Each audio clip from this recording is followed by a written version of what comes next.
Ahas! Isang ahas! Ang sigaw na yon ang pumunit sa payapang hapon ni Marcelo Alvarez kasi simula pa lang niyang humigop ng kanyang kape sa veranda nang marinig ang nanginginig na boses ng kanyang ina mula sa hardin. Binitawan niya ang tasa at kumaripas ng takbo.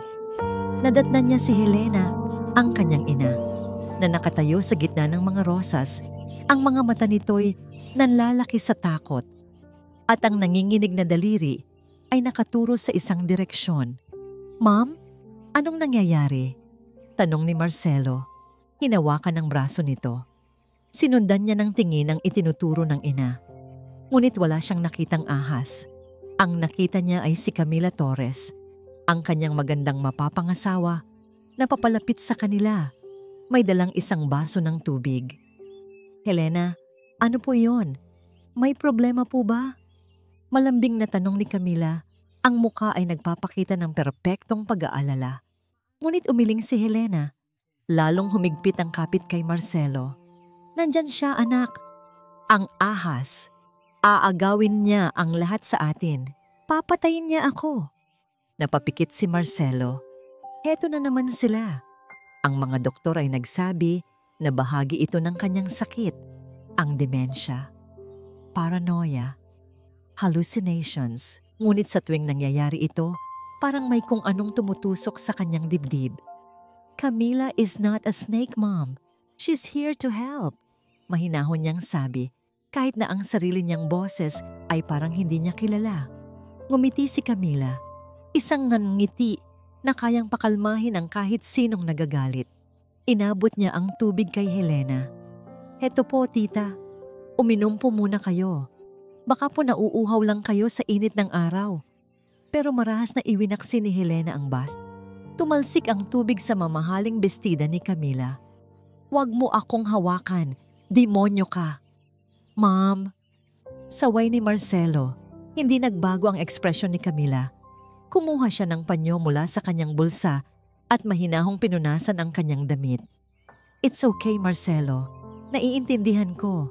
Hindi niya sinasadya." Tumingin siya kay Helena na may labis na awa. "Halika na po, tita. Ipapahinga na po kita sa loob." Doon nasaksihan ni Marcelo ang isang bagay na nagpatigil sa kanyang mundo. Habang inaakay ni Camila ang kanyang ina paalis, lumingon ito sa kanya. Ang nangiti ay nasa labi pa rin nito, pero ang mga mata nito ay malamig. Walang emosyon, parang yelo. Isang segundo lang iyon. Pagkurap niya, bumalik na ang malambing na tingin sa mga mata nito. Guni-guni lang ba niya iyon? Kinagabihan, bago siya pumasok sa kanyang opisina sa bahay, sinilip niya ang kanyang ina sa kwarto nito. Gising pa ito, nakatingin sa kawalan. Umupo si Marcelo sa tabi ng kama. "Mom, are you okay?" Hindi ito sumagot agad. Pagkatapos ng ilang sandali, dahan-dahan nitong inabot ang kanyang kamay. Ang balat nito'y nanlalamig at manipis na, pero ang pagkakahawak nito ay mahigpit, puno ng kahulugan.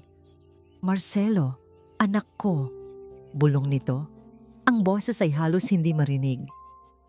"Makinig ka sa akin." Tumingin si Marcelo sa mga mata ng ina. Sa isang saglit na wala ang pagkalito, nakita niya ang Helena na nagpalaki sa kanya. Matalino, matatag, at mapagmahal. "Huwag kang magpakasal sa kanya." Sabi nito, bawat salita ay mabigat. Hindi siya totoo. Ang nangiti niya. Laso ng nasa likod niyon. Naramdaman ni Marcelo ang pagkirot ng kanyang puso. Gusto niyang maniwala na sintomas lang ito ng sakit, pero ang paraan ng pagtitig ng ina niya, parang ito na ang huling pagkakataon na makakausap siya nito ng matino. Hinaplos niya ang buhok nito. "Ma'am, mahal ko si Camila at mahal ka rin niya." Isang butil ng luha ang pumatak mula sa mata ni Helena. Ang pagmamahal, hindi nananakit, hindi nagsisinungaling. Humigpit lalo ang hawak nito sa kanyang kamay. "Mag-ingat ka, anak. Pakiusap, mag-ingat ka." Pagkatapos noon, pumikit na ito at muling bumalik sa pagiging tulala. Iniwan ni Marcelo ang silid na gulong-gulo ang isip. Ang mga salita ng ina niya ay umuulit-ulit sa kanyang utak. Lason ang nasa likod niyon. Nakatayo siya sa pasilyo, nakatingin sa larawan nila ni Camila na nakasabit sa dingding. Ang perpektong magkasintahan, ang hinaharap na laging pinapangarap niya. Bakit ngayon? Ang larawang iyon ay parang isang kasinungalingan. Biglang nag-vibrate ang kanyang cellphone. Kinuha niya ito mula sa kanyang bulsa. Tumatawag si Rosa, ang kanilang matapat na kasambahay at ang nag-alaga sa kanya mula pagkabata. Sinagot niya ito. "Rosa?" "Sir?" sabi ng boses sa kabilang linya, nanginginig at puno ng pag-aalala. "Sir Marcelo, kailangan po nating mag-usap. Ngayon din, tungkol po ito sa mommy ninyo at kay Ma'am Camila." Nagkita sila ni Rosa sa lumang library ng mansyon, isang lugar na bihirang pasukin ng sinuman maliban sa mga tagalinis. Ang amoy ng mga lumang libro at kahoy ay tila nagpapatotoo sa bigat ng mga sikretong malapit ng mabunyag. Nanginginig ang mga kamay ni Rosa habang inaabot nito ang isang maliit na cellphone. Hindi ito nagsalita. Ang mga mata lang nito na puno ng takot at katapatan ang nangusap kay Marcelo. "Ano ito, Rosa?" tanong niya, kahit na may hinala na siyang bumabagabag sa kanyang dibdib. "Patawarin niyo po ako, sir." Basag ang boses ni Rosa. "Hindi ko po sinasadyang makinig sa usapan nila. Pero kaninang hapon, pagkatapos po ng nangyari sa hardin, sinundan ko po si Ma'am Camila sa kwarto ni Ma'am Helena. Kinuha ni Marcelo ang cellphone. Pinindot ni Rosa ang play. Sa una, narinig niya ang boses ni Camila, malambing at puno ng pag-aalala. "Tita, kailangan niyo na pong inumin ang gamot ninyo para gumaling kayo." Sumunod ang mahinang boses ni Helena. "Ayoko, lason yan." Biglang nagbago ang lahat. Ang boses ni Camila ay nawalan ng anumang lambing. Naging matalas ito, malamig at puno ng pagkasuklam.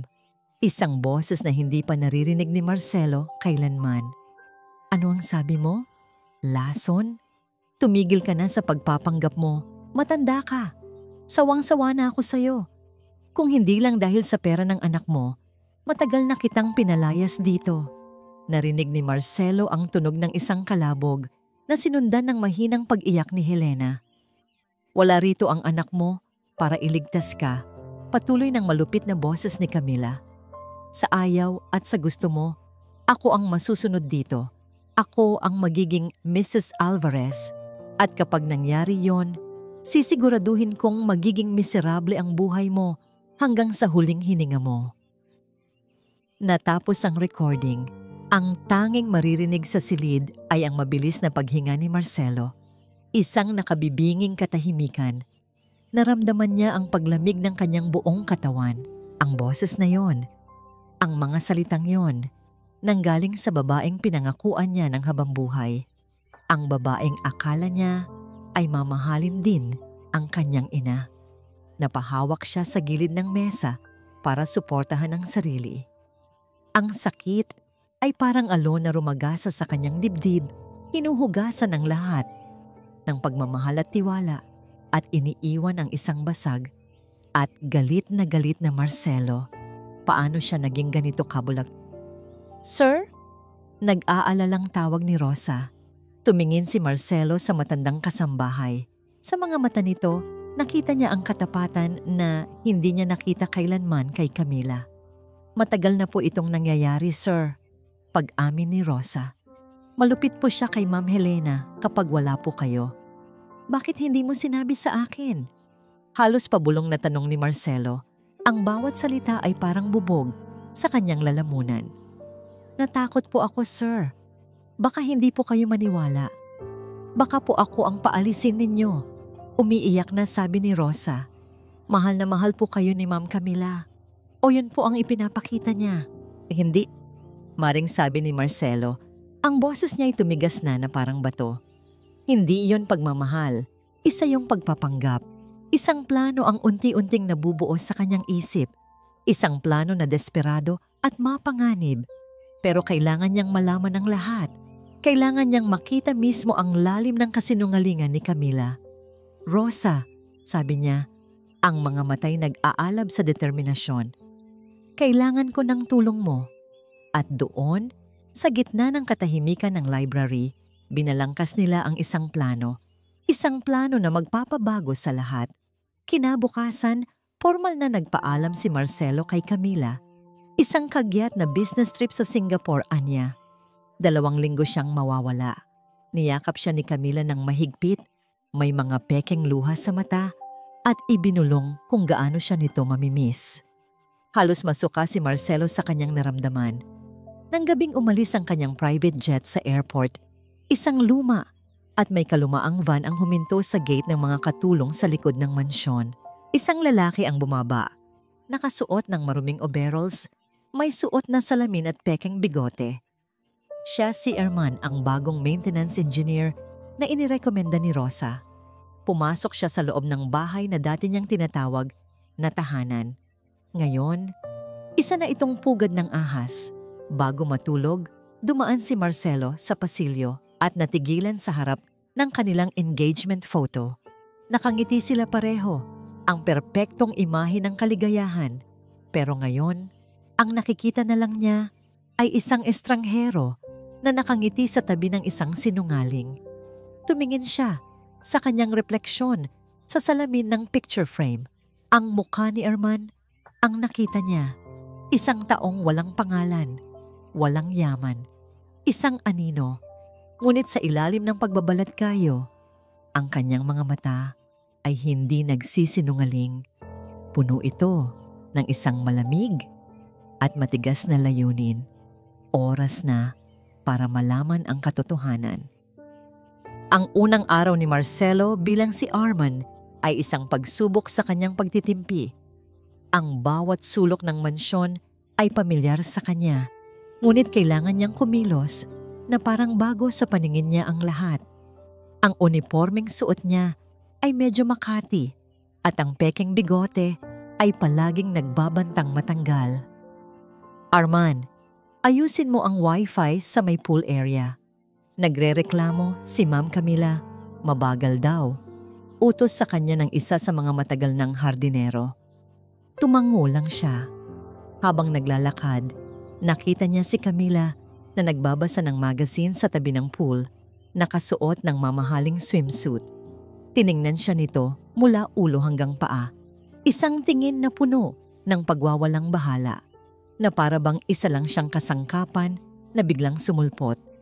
"Bilisan mo yan," sabi lang nito. Hindi man lang inaalis ang tingin sa binawasa. Naramdaman ni Marcelo ang pag-init ng kanyang dugo. Ilang linggo lang ang nakalipas. Sa mismong lugar na ito, ibinubulong nito sa kanya kung gaano siya nito kamahal. Ngayon, isa lang siyang hamak na utusan sa paningin nito. Kinuyom niya ang kanyang kamao sa loob ng bulsa at nagsimulang magkunwaring may ginagawa sa router.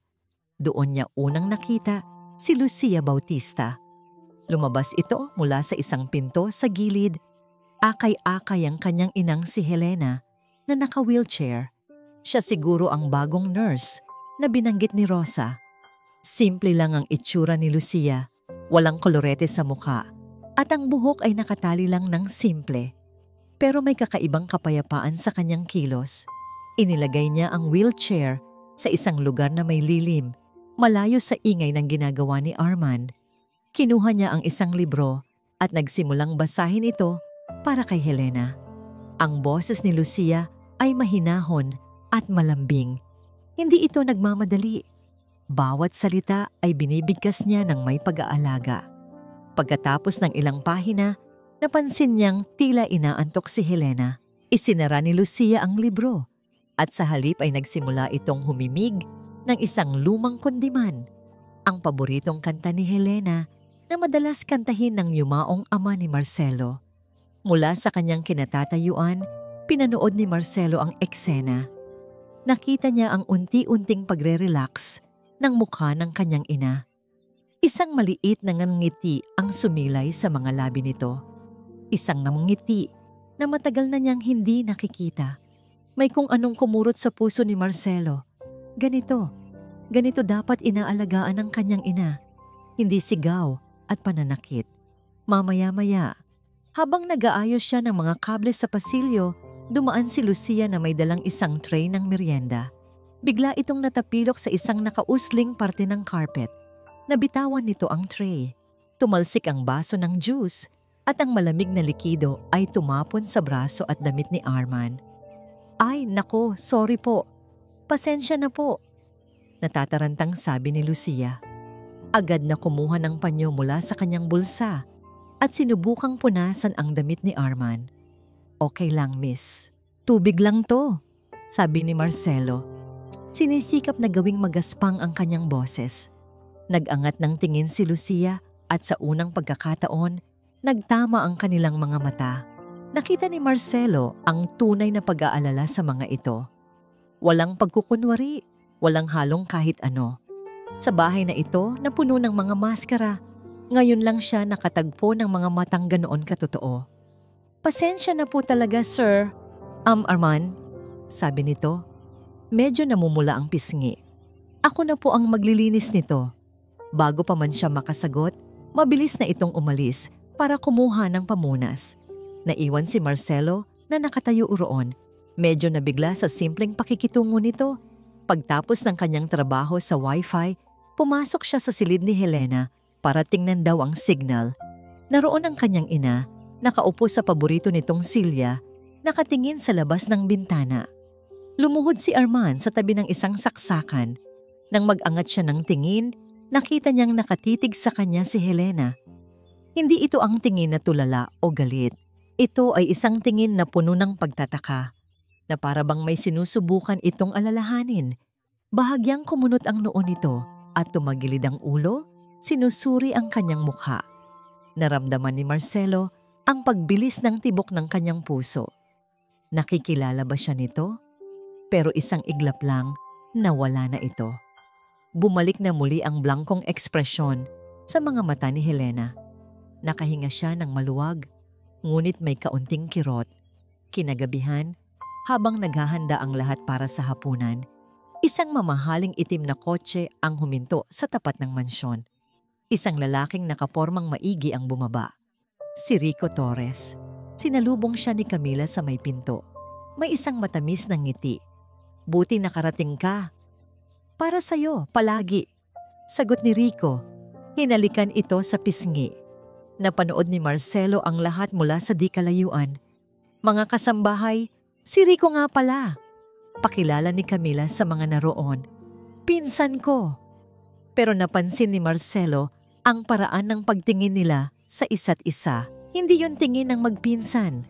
May tensyon, may sikreto. At sa paraan ng paghawak ni Rico sa braso ni Camila, meron itong pag-aari na hindi nararapat. Isang bagay ang sigurado si Marcelo.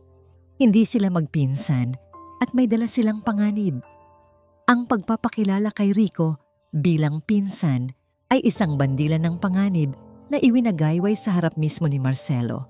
Alam niyang may itinatago ang dalawa at hindi siya matatahimik hanggat hindi niya nalalaman kung ano yon. Bilang isang tech genius, ang pinakamalakas na sandata ni Marcelo ay ang teknolohiya. Kinabukasan, habang ang lahat ay abala sa kani-kanilang gawain, sinimulan niyang isakatuparan ang pangalawang bahagi ng kanyang plano. Gamit ang dahilan na tinitingnan niya ang electrical wiring ng buong bahay, pinasok niya ang mga mahahalagang silid, ang sala, ang opisina ni Marcelo, at maging ang kwarto ni Camila. Sa bawat lugar, nagtanim siya ng mga audio bug na sinlaki lang ng butil ng bigas. Mga high-tech na kagamitan mula sa sarili niyang kumpanya, halos imposibleng makita. Ang paghihintay, ang pinakamahirap na bahagi. Bawat oras na lumilipas ay parang isang pagtitiis. Nagkunwari siyang nag-aayos ng mga ilaw sa hardin, nagkakabit ng mga bagong bombilya sa pasilyo, pero ang kanyang tainga at isip ay nakatutok sa maliit na earpiece na suot niya. Nag-aabang sa anumang senyales. Dumating ang pagkakataon ng gabing iyon. Tapos na ang hapunan. Si Helena ay mahimbing nang natutulog sa kanyang silid sa ilalim ng pagbabantay ni Lucia. Si Marcelo, bilang Arman, ay nagkunwaring naglilinis ng kanyang mga gamit sa isang sulok ng kusina. Mula sa kanyang earpiece, narinig niya ang pagbukas ng pinto sa sala. Narinig niya ang mga boses ni Camila at Rico. Pumasok sila roon. Marahil ay sa pag-aakalang ligtas na silang mag-usap. Hindi ka dapat laging naparito, Rico. Baka may makahalata. Narinig niyang sabi ni Camila. Ang boses ay mahina, ngunit may diin. Wala akong pakialam. Sagot ni Rico, halatang may galit. Hindi na ako makapaghintay, Camila. Pinapatay na ako ng mga pinagkakautangan ko. 1 linggo na lang ang palugit na ibinigay nila sa akin. Napatigil si Marcelo sa kanyang ginagawa. Mga pinagkakautangan? Narinig niya ang pagbuntong hininga ni Camila. Magtiis ka. Malapit na nating makuha ang lahat. Ang kailangan lang natin ay mawala na ang matandang iyon. Ang mga salitang iyon ay tumama kay Marcelo na parang suntok sa sikmura. Mawala na ang matandang iyon. Ang kanyang ina. Ang tinutukoy nila ay ang kanyang ina. Ang pagnanais na mamatay ito ay hindi na lang pala paranoia ng isang may sakit. Ito ay isang tunay na plano. Paano kung magbago ang isip ni Marcelo? Paano kung bigla niyang ilipat ang lahat ng pangalan sa nanay niya? Tanong ni Rico. Hindi mangyayari yon. May kumpiyansang sagot ni Camila. Bulag yon pagdating sa akin. At isa pa, sinisigurado ko na ang mga gamot na ibinibigay ko sa matanda ay lalong nagpapalala ng sakit niya. Sa mata ng lahat, isa na lang siyang ulyanin na walang silbi. Hindi na napigilan ni Marcelo ang sarili. Kinuyuyom niya ng mahigpit ang kanyang mga palad. Ang kanyang mga kuko ay bumaon sa balat niya. Isang nag-aalab na galit ang umakyat mula sa kanyang dibdib, parang asido na umakyat sa kanyang lalamunan. Gusto niyang sumugod doon, isigaw ang lahat ng kanyang narinig at ipakita sa kanila kung sino talaga siya.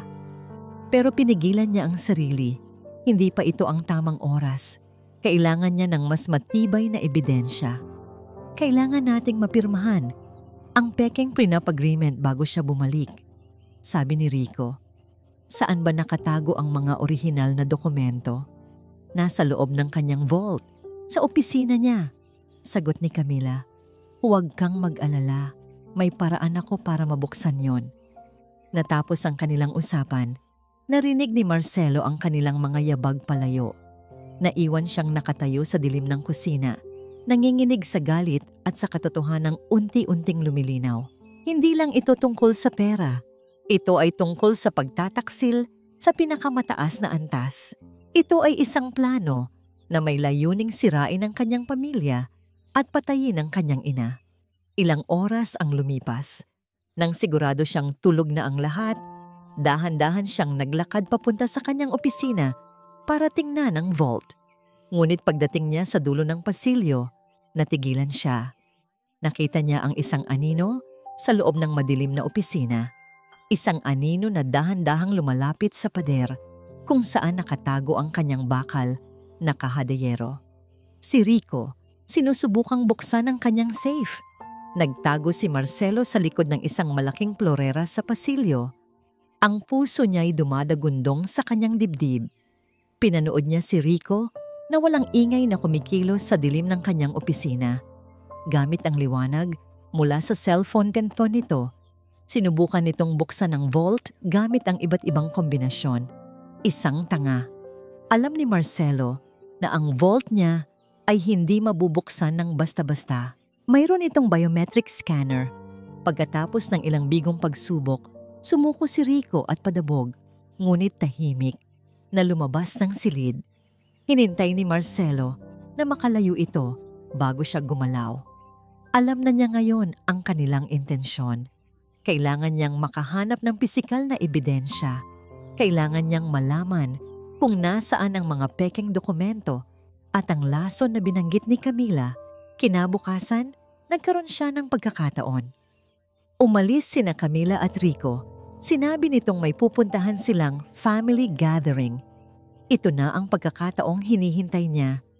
Sa tulong ni Rosa na nagbabantay sa labas, pumasok si Marcelo sa kwarto ni Camila. Isang lugar na dati puno ng masasayang alaala, ngunit ngayon ay parang pugad ng kasamaan. Nagmadali siya. Pinuksan niya ang mga drawer, sinilip ang ilalim ng kama. Sa wakas, sa pinakailalim ng aparador ng damit, sa ilalim ng mga nakatuping mamahaling damit, nakita niya ang isang malaking brown envelope. Nanginginig ang mga kamay niya habang binubuksan ito. Nasa loob ang isang dokumento. Amended Prenuptial Agreement. Nakasaad doon na sa kaso ng kanyang pagkamatay o permanent incapacitation, lahat ng kanyang ari-arian, kumpanya at bank accounts ay mapupunta kay Camila. Walang matitira para sa kanyang ina o sa kanilang pundasyon. Naramdaman niya ang pag-akyat ng dugo sa kanyang ulo. Ito na. Ito ang patunay ng kanilang masamang balak. Pero may isa pa siyang nakita. Sa tabi ng envelope, may isang maliit na kahon. Binuksan niya ito. Naglalaman ito ng ilang bote ng gamot. Hindi pamilyar sa kanya ang pangalan, kaya't mabilis niya itong kinuhanan ng litrato gamit ang kanyang cellphone para i-research mamaya. Ngunit sigurado siya, ito ang mga gamot na ginagamit ni Camila para unti-unting lasunin ang isip ng kanyang ina. Isinara na niya ang kahon at ibinalik ang lahat sa dati nang biglang bumukas ang pinto ng kwarto. Hindi si Rosa, si Helena, ang kanyang ina, ang nakatayo roon, mag-isa. Natigilan si Marcelo. Nahuli ba siya? Anong gagawin niya?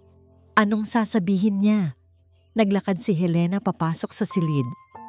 Ang mga mata nito ay blangko at ang mga hakbang ay mabagal.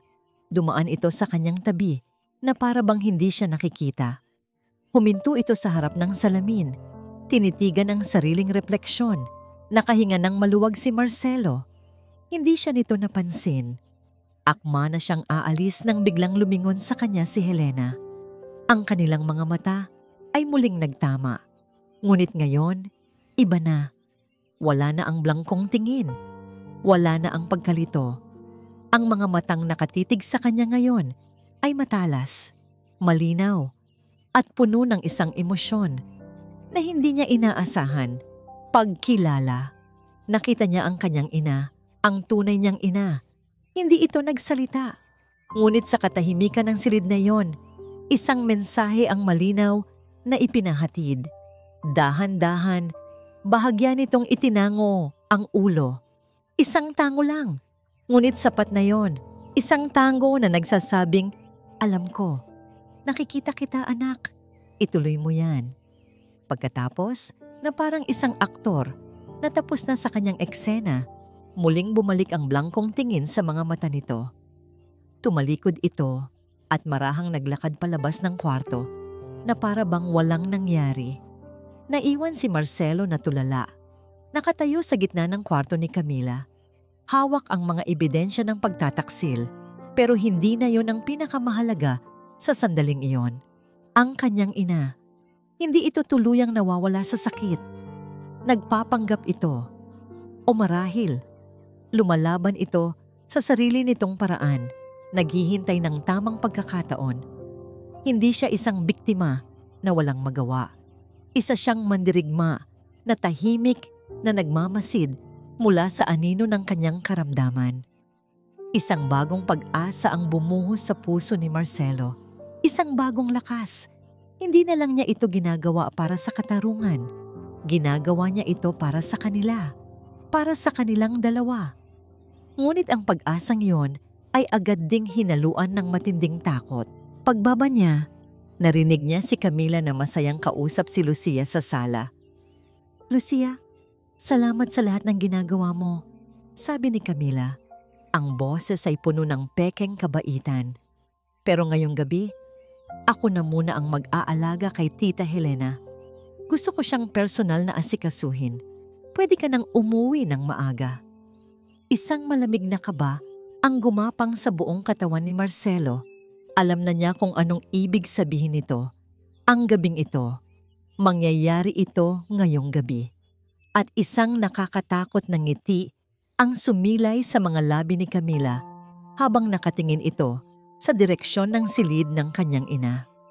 Ang mga salita ni Camila ay umalingaw-ngaw sa tenga ni Marcelo na parang isang hatol ng kamatayan. Ako na muna ang mag-aalaga kay Tita Helena. Ang kabaitan sa boses nito ay isang manipis na tabing lamang para sa isang napakasamang balak. Nagsimulang tumakbo ang oras ng napakabilis, ngunit parang napakabagal din. Bawat segundo ay parang isang pagtitiis. Kailangan niyang kumilos, pero paano? Siya ay si Arman, isang hamak na maintenance guy. Wala siyang kapangyarihan sa loob ng pamamahay na ito. Nakita niya si Lucia na nag-aalangan. Sigurado po kayo, Ma'am Camila? Okay lang po ako. Trabaho ko po to. Hindi, sige na. Pilit ni Camila. Ang ngiti ay hindi umaabot sa kanyang mga mata. You deserve a rest. Ako na ang bahala. May pag-aalala sa mukha ni Lucia habang tinitingnan nito si Arman na nag-aayos ng ilaw sa isang sulok. Isang tingin na para bang may gusto itong sabihin, na para bang nararamdaman nitong may mali. Ngunit wala siyang lakas ng loob na kwestiyonin ang utos ng amo. Sa huli, tumango na lang ito at malungkot na umalis. Naiwan si Marcelo sa isang sitwasyon na halos wala siyang magawa. Sinubukan niyang hanapin si Rosa, ngunit mabilis niyang nalaman na pinauwi na rin ni Camila ang karamihan sa mga kasambahay. Isang emergency pest control daw ang dahilan. Isang halatang kasinungalingan. Ang mansyon ay biglang naging napakatahimik. Masyadong tahimik. Nakita niya si Rico na lumabas mula sa kusina at naglakad papunta sa security room. Sinundan niya ito ng palihim. Mula sa siwang ng pinto, nakita niya si Rico na pinapatay ang ilang CCTV camera sa main hallway at sa labas ng silid ni Helena. Ang kanilang plano ay perpekto. Walang makakakita, walang makakapagsalita. Isang alon ng desperasyon ang bumalot kay Marcelo. Paano niya ito pipigilan? Paano niya ililigtas ang kanyang ina kung siya mismo ay isang bilanggo sa sarili niyang pagbabalat kayo? Bumalik siya sa kusina, nag-iisip ng kahit anong paraan. Biglang may humawak sa kanyang braso. Si Rosa. "Sir?" Bulong nito, ang muka'y putlang-putla. "May masama silang gagawin." "Alam ko, Rosa. Nakita ko." Sagot ni Marcelo. Ang boses ay puno ng galit at pag-aalala. Inabot ni Rosa sa kanya ang isang maliit na burner phone. Nawalan po sila ng ilang kamera, pero hindi po nila alam na nagpakabit ako ng isa pa. 1 linggo na ang nakalipas. Nakatago po ito sa loob ng bookshelf sa sala. Nakatutok po mismo sa paboritong upuan ni Ma'am Helena. Tumingin si Marcelo sa maliit na screen. Malinaw ang kuha. Nakita niya ang inosenteng mukha ng kanyang ina na nakaupo sa sala, nanunood ng telebisyon, walang kamalay-malay sa panganib na nag-aabang. "Salamat, Rosa. Salamat," sabi niya. Ramdam ang kaunting pag-asa. "Kailangan na po nating tumawag ng pulis, sir." "Hindi pa," madiing sabi ni Marcelo. "Kailangan natin silang mahuli sa akto. Kailangan ng buong mundo na makita kung sino talaga sila." Sa screen ng telepono, nakita nila si Camila na papalapit kay Helena. May dala itong isang baso ng maligamgam na gatas, ang paboritong inumin ni Helena bago matulog. Ngumiti si Camila, isang ngiti na puno ng lason. "Ina," narinig nila ang boses nito mula sa audio ng kamera, malambing at mapanlinlang. "Oras na po para sa inyong gamot at para sa inyong mahimbing na pagtulog." Dinurog nito ang ilang tableta at inihalo sa gatas. Hinalo niya ito ng mabuti. Tinitiyak na natunaw ang lahat. Nakatayo si Marcelo sa dilim. Sa labas lang ng sala, ang puso niya'y tumitibok na parang tambol sa digmaan. Ito na ang sandali. Pinanood niya sa telepono habang dahan-dahang iniaabot ni Camila ang baso sa kanyang ina. Kailangan na niyang kumilos. Ngayon na, nakatitig si Helena sa baso ng gatas na iniaabot sa kanya ni Camila. Sa isang saglit, ang kanyang mga mata ay nagpakita ng kislap ng takot at pag-unawa bago muling bumalik sa blangkong pagtingin. "Inumin niyo na po, tita, para makapagpahinga na kayo ng mabuti," sabi ni Camila. Ang boses ay malambing pa rin, ngunit may panginginig na ng kasabikan. Si Rico ay nakatayo sa likod nito na parang isang anino. Ang mga mata ay nakatutok sa baso. Ito na ang hudyat. Dahan-dahang humakbang si Marcelo palabas mula sa dilim ng pasilyo at pumasok sa maliwanag na sala. "Itigil mo yan." Ang boses niya ay hindi na boses ni Arman. Ito ay malalim, malamig, at puno ng kapangyarihan. Ito ang boses ni Marcelo Alvarez. Natigilan si Camila at Rico. Napalingon sila sa direksyon ng nagsalita at nakita ang isang hamak na maintenance guy na nakatayo roon. "Sino ka para utusan ako?" May pagmamataas na sabi ni Camila, halatang naiinis sa abala. Hindi sumagot si Marcelo. Sa halip, dahan-dahan niyang inangat ang kanyang kamay at tinanggal ang salamin. Sumunod, ang pekeng bigote. Hinubad niya ang maruming sombrero at isinuklay ang buhok paatras gamit ang kanyang mga daliri. Ang pagbabago ay nakakagulat. Ang anino ay nagkaroon ng anyo. Ang hamak na si Arman ay naglaho at sa kinatatayuan nito ay ang CEO, ang milyonaryo, ang lalaking akala nila ay nasa kabilang panig ng mundo. Ang mukha ni Camila ay dumaan sa sunod-sunod na emosyon. Pagkalito, pagtataka, at sa huli, purong, hindi mapapantayang takot. Ang kulay sa kanyang mukha ay nawala, na parang binuhusan ng malamig na tubig. Nabitawan niya ang baso. Bumagsak ito sa mamahaling carpet. Ang puting likido na may halong lason ay kumalat na parang isang masamang pangitain. "Ma Marcelo?" Nauutal na sabi ni Rico, na paatras na para bang nakakita ng multo. "Sorpresa," sabi ni Marcelo. Isang mapait na ngiti ang gumuhit sa kanyang labi. Paano? Akala ko nasa Singapore ka?" Halos pabulong na tanong ni Camila. Ang kanyang buong katawan ay nanginginig. "Ang dami mo palang hindi alam tungkol sa akin. Mahal ko," sagot ni Marcelo. Ang bawat salita ay may diin. "Halimbawa, hindi mo alam na mahilig akong mag-ayos ng wifi." Sa isang senyas ni Marcelo, lumabas si Rosa mula sa kusina. Hawak ang isang tablet. Isinaksak niya ito sa malaking TV sa sala. Biglang umilaw ang screen. Unang lumabas ang audio recording. Ang malupit na boses ni Camila, na tinatawag na matandang pabigat si Helena, ay umalingaw-ngaw sa buong silid.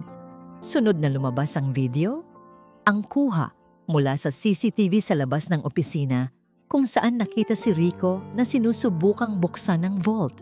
At ang huli, ang pinakamatindi sa lahat, ang live feed mula sa nakatagong kamera sa bookshelf. Malinaw na ipinakita nito ang eksena. Ilang minuto lang ang nakalipas. Si Camila, na may demonyong kamangiti, habang dinudurog at inihahalo ang mga tableta sa gatas. Tapos na ang lahat. Wala nang maitatago. Hindi totoo yan. Frame up lang yan. Desperadong sigaw ni Camila.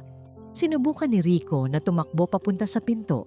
Ngunit pagbukas niya nito, 2 unipormadong security guard ang nakaharang sa kanyang daraanan.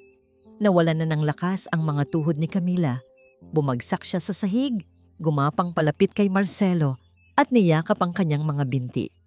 "Marcelo, patawarin mo ako. Pakiusap." Humagulgol siya. "Napilitan lang ako dahil kay Rico. May mga utang siya. Pinagbantaan niya ako. Mahal na mahal kita, Marcelo. Maniwala ka sa akin." Ang kanyang mga salita ay puno ng kasinungalingan. Kahit sa huling sandali, tiningnan siya ni Marcelo nang walang emosyon. "Tapos ka na." Sa gitna ng lahat ng kaguluhan, ng pag-iyak ni Camila, ng pagkataranta ni Rico, ng katahimikan ng mga gwardya, isang boses ang pumailan lang malinaw at matatag. "Tumayo ka, Marcelo." Napalingon ang lahat sa pinanggalingan ng boses. Si Helena, nakatayo mula sa kanyang upuan. Hindi na siya mukhang mahina o nalilito. Ang kanyang tindig ay tuwid. Ang kanyang mga mata ay nagniningning sa talino at tapang. Tumingin siya ng diretso kay Camila na nasa sahig, pagkatapos ay ibinaling niya ang tingin sa kanyang anak. "Sinabi ko sa iyo, anak," sabi niya. Ang boses ay puno ng pagmamahal at kaunting lungkot. Ang pagmamahal, hindi kailanman nagpapanggap. Iyon na. Ang mga salitang yon ang tuluyang gumising kay Marcelo mula sa mahabang bangungot. Ang kanyang ina. Ang kanyang matapang na ina. Tama ito. Ang pagmamahal ay hindi kailanman nagpapanggap. Ang mga salita ni Helena ay nagbitin sa hangin na parang isang huling hatol, mas matimbang pa kaysa sa anumang ebidensyang ipinakita sa screen. Ilang sandali pa, dumating na ang mga pulis na paunang tinawagan ni Rosa. Ang pagwawala ni Camila ay naging mas desperado. "Marcelo, huwag mong hayaan to. Isang pagkakamali lang. Nagmahal lang ako." Sigaw niya habang pinupusasan ng mga pulis. Tiningnan siya ni Marcelo sa huling pagkakataon. Ang babaeng minahal niya o ang babaeng inakala niyang minahal niya ay wala na. Ang nasa harap niya ay isang estrangherang gahaman at puno ng kasinungalingan. Wala na siyang naramdamang galit. Awa na lang. Tahimik na isinakay sa police car sina Camila at Rico. Ang mansyon na kanina lang ay puno ng sigawan at tensyon ay biglang binalot ng isang nakabibinging katahimikan. Sa gitna ng lahat ng iyon, isang tao ang nagmamadaling pumasok sa pinto. Si Lucia. Marahil ay narinig niya ang sirena ng mga pulis. Ang mga mata niya ay nanlalaki sa pag-aalala, ngunit hindi siya tumingin kay Marcelo o sa mga pulis. Ang una niyang nilapitan ay si Helena. "Ma'am Helena, okay lang po ba kayo?" Tanong niya. Hinawakan ng kamay ng matanda at sinuri kung mayroon itong anumang galos. Ang kanyang pag-aalala ay puro at totoo. Ngumiti si Helena sa kanya. "Okay lang ako, Hija. Salamat sa'yo." Pagkatapos noon ay hinarap na ni Marcelo ang kanyang ina. Ang lahat ng lakas at galit na naramdaman niya kanina ay biglang naglaho at napalitan ng isang malalim na pagsisisi. Lumapit siya rito at lumuhod sa harap ng kanyang wheelchair. Hinawakan niya ang mga kamay nito, ang mga kamay na nag-alaga sa kanya mula pagkabata. "Ma'am, patawarin mo ako." Basag ang kanyang boses at ang mga luhang kanina pa niya pinipigilan ay tuluyan ng bumagsak. "Patawarin mo ako dahil hindi ako naniwala sa'yo. Naging bulag ako, ma'am. Patawad." Hinaplos ni Helena ang kanyang buhok, isang kilos na ginagawa nito mula pa noong bata siya. "Shh, anak. Walang-wala kang kasalanan. Minsan kailangan nating maligaw para mahanap ang tamang daan pabalik. Pero nasaktan kita. Hinayaan kong saktan ka niya." "Hindi mo ako hinayaan," mariing sabi ni Helena. "Lumalaban ako sa sarili kong paraan at naghintay ako dahil alam kong darating ka. Alam kong hindi mo ako pababayaan." Niyakap ni Marcelo ang kanyang ina ng mahigpit. Sa yakap na yon, naramdaman niya ang paggaling ng isang sugat na matagal na niyang hindi pinapansin. Ang sugat ng kalungkutan at pag-iisa sa tuktok ng kanyang tagumpay. Sa isang sulok, tahimik na nanonood si Lucia. Nakita ni Marcelo ang pagtulo ng luha sa mga mata nito. Hindi dahil sa drama, kundi dahil sa eksena ng mag-inang sa wakas ay milinga. Ay muling nagkaintindihan. Kinabukasan, kinausap ni Marcelo ang kanyang mga abogado. Ang ebidensya ay hindi matatawaran. Sigurado ang kaso laban kina Camila at Rico. "Gawin niyo ang nararapat ayon sa batas," sabi ni Marcelo sa kanila. "Panagutin sila sa kanilang mga ginawa, lalo na sa tangkang pagpatay sa ina ko. Pero pagkatapos noon, ayoko na ng gulo. Gusto ko na lang ng kapayapaan." Lumipas ang ilang linggo. Ang balita tungkol sa Alvarez scandal ay naging laman ng bawat pahayagan, ngunit hindi na ito ininda ni Marcelo.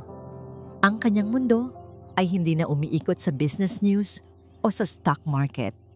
Umiikot na ito sa pag-aalaga sa kanyang ina at sa pagbawi sa mga nasayang na panahon.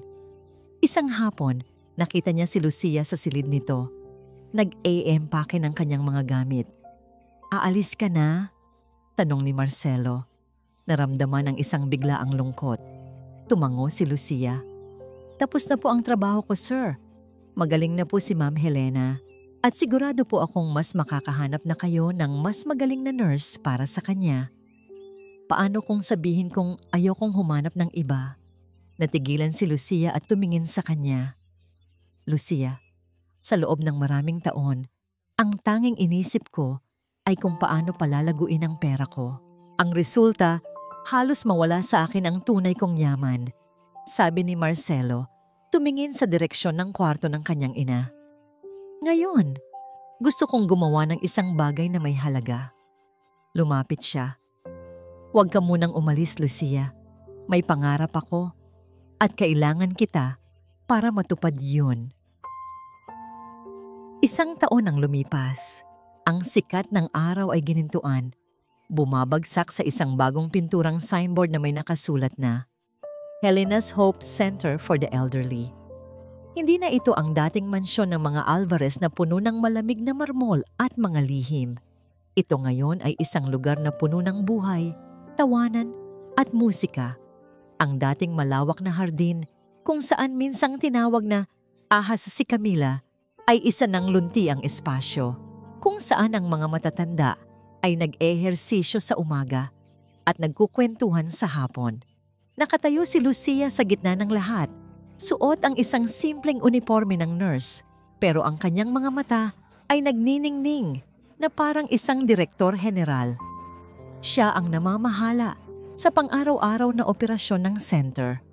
Mula sa isang mahiyain at tahimik na yaya, siya ngayon ay isang leader na may kumpiyansa, iginagalang ng mga staff, at minamahal ng mga pasyente. "Lucia, si Mr. Dizon ayaw na namang uminom ng gamot niya sa puso." Sigaw ng isang staff.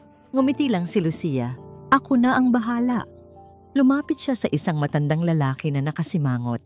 Sa halip na pilitin ito, umupo siya sa tabi nito at sinabing, "Mr. Dizon, alam niyo po ba, may bagong episode, yung paborito nating teleserye mamaya. Pero sabi ng doktor, bawal manood ang may high blood." Agad na kinuha ng matanda ang gamot at ininom ito. "Sige na nga." Mula sa di kalayuan, pinapanood siya ni Marcelo. Wala na ang mga mamahaling suit at kurbata. Nakasuot lang siya ng simpleng polo shirt at pantalon. Hindi na siya ang CEO ng pinakamalaking tech company sa bansa. Ipinasa na niya ang posisyon na yon sa kanyang pinagkakatiwalaang COO. Ngayon, siya ang finance and administration head ng Helena's Hope. Ang kanyang trabaho ngayon ay hindi na ang pagpapalago ng bilyones, kundi ang pagsisigurong sapat ang pondo para sa mga gamot, pagkain at sweldo ng mga empleyado. At kailanman ay hindi pa siya naging ganito kasaya. Nakita niya ang kanyang ina sa may veranda. Naka-wheelchair pa rin, pero ang mukha nito ay kalmado at masaya. May mga araw na bumabalik ang pagkalito, ngunit mas marami na ang mga araw ng kalinawan. Nakikipag-usap ito sa ibang mga residente, ibinabahagi ang mga kwento ng kanyang kabataan. Nilapitan ni Marcelo si Lucia. "Mukhang kontrolado mo ang lahat," sabi niya. Nakangiti. "Siyempre," sagot ni Lucia, may kasamang kindat. "May inspirasyon kasi ako." Sabay silang naglakad papunta sa hardin. Ang katahimikan sa pagitan nila ay hindi na awkward. Ito ay isang katahimikan na puno ng pagkakaintindihan at pagmamahal. "Naalala mo pa ba nung una, kitang nakita?" tanong ni Marcelo. "Bilang si Arman." Tumawa si Lucia. "Oo naman, ang sungit mo noon at ang dumi ng damit mo. Pero ikaw," sabi ni Marcelo. Huminto sila sa ilalim ng isang puno ng mangga. Kahit noong isa lang akong hamak na maintenance guy, hindi nagbago ang pakikitungo mo sa akin. Ikaw ang nagpakita sa akin na ang halaga ng isang tao ay wala sa kanyang pangalan o sa laman ng kanyang bulsa. Hinawakan niya ang mga kamay ni Lucia.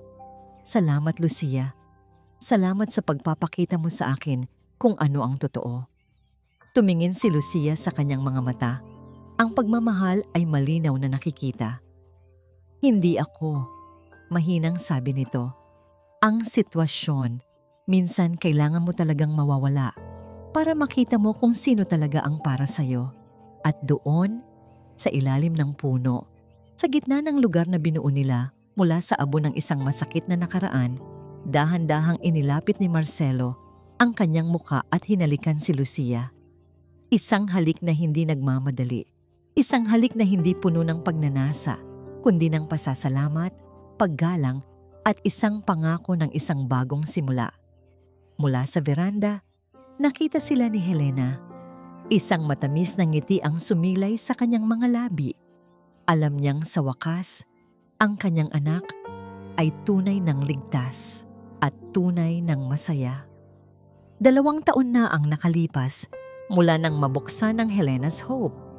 Sa hardin ng dating mansyon na ngayon ay puno na ng mga namumulaklak na orkidya at bougainvillea, isang simpleng altar ang itinayo. Walang ginto, walang kristal, walang mga palamuting sumisigaw ng yaman. Tanging mga puting bulaklak at ang mainit na sikat ng araw ang saksi. Nakataupo si Helena sa kanyang wheelchair sa unahan. Ang kanyang buhok ay puting-puti na at ang kanyang balat ay kulubot na. Ngunit ang kanyang mga mata ay nagniningning sa tuwa. Minsan, nakakalimutan niya kung anong araw ngayon o kung saan siya naroroon. Pero ngayong araw, alam na alam niya. Ikakasal ang kanyang anak. Naglakad si Lucia sa aisle. Hindi siya nakasuot ng designer gown na nagkakahalaga ng milyon. Suot niya ang isang simpleng Filipiniana na gawa sa pinya. Borda ng mga lokal na manghahabi. Napakaganda niya. Ang kanyang ganda ay hindi galing sa make-up, kundi sa kaligayahan na nagniningning mula sa loob. Sa altar, naghihintay si Marcelo. Nang makita niya si Lucia, tumulo ang luha sa kanyang mga mata. Ito ang lalaking dating akala ay kayang bilhin ng pera ang lahat. Ngayon, nakatayo siya roon. Mayaman hindi sa salapi, kundi sa pagmamahal. Nang magpalitan sila ng sumpaan, tumahimik ang buong paligid. Lucia, garalgal na sabi ni Marcelo. Dati, akala ko ang pagmamahal ay isang transaksyon, isang kontrata. Pero itinuro mo sa akin na ang pagmamahal ay isang serbisyo. Ito ay ang pag-aalaga sa iyo kapag may sakit ka, ang pakikinig sa iyo kapag pagod ka, at ang pagpili sa iyo araw-araw, kahit sa mga simpleng bagay. Hinawakan ni Lucia ang mukha ni Marcelo. Marcelo, tinanggap mo ako kung sino ako, kahit na wala akong maibibigay na yaman. At nangangako ako na sa bawat paglimot ng mundo, ako ang magiging tagapaalala mo kung gaano kakahalaga. Nagpalakpakan ang mga bisita, mga staff ng center, ilang malalapit na kaibigan, at si Rosa na umiiyak sa gilid habang hawak ang kanyang panyo. Pagkatapos ng seremonya, lumapit ang bagong kasal kay Helena. Ina, sabi ni Marcelo, hinalikan ang noo ng matanda. Salamat. Tumingin si Helena sa kanila. Sa sandaling iyon, tila bumalik ang lahat ng kanyang alaala. Nakita niya ang batang Marcelo, ang kanyang yumaong asawa, at ang lahat ng paghihirap na pinagdaanan nila. Hinawakan niya ang kamay ni Marcelo at ipinatong ito sa kamay ni Lucia. Ang isip ko, maaaring makalimot, bulong ni Helena. Ang boses ay mahina, pero puno ng puso. Pero ang puso ay hindi kailanman nakakalimot kung saan ito masaya. Masaya ako para sa inyo. Iyon ang huling malinaw na alaala ni Helena bago siya payapang pumanaw ilang buwan ang lumipas. Pero sa araw na yon, sa ilalim ng asul na langit walang lungkot, mayroon lang pagdiriwang dahil sa wakas, natutunan ni Marcelo ang pinakamahalagang leksyon sa lahat. Na sa huli, hindi ang yaman na naipon mo ang bibilangin, kundi ang mga pusong napasaya mo at ang pagmamahal na ibinigay mo nang walang hinihintay na kapalit. At sa kwento ni Marcelo at Lucia, ang pagmamahal na yon ay tunay na walang hanggan.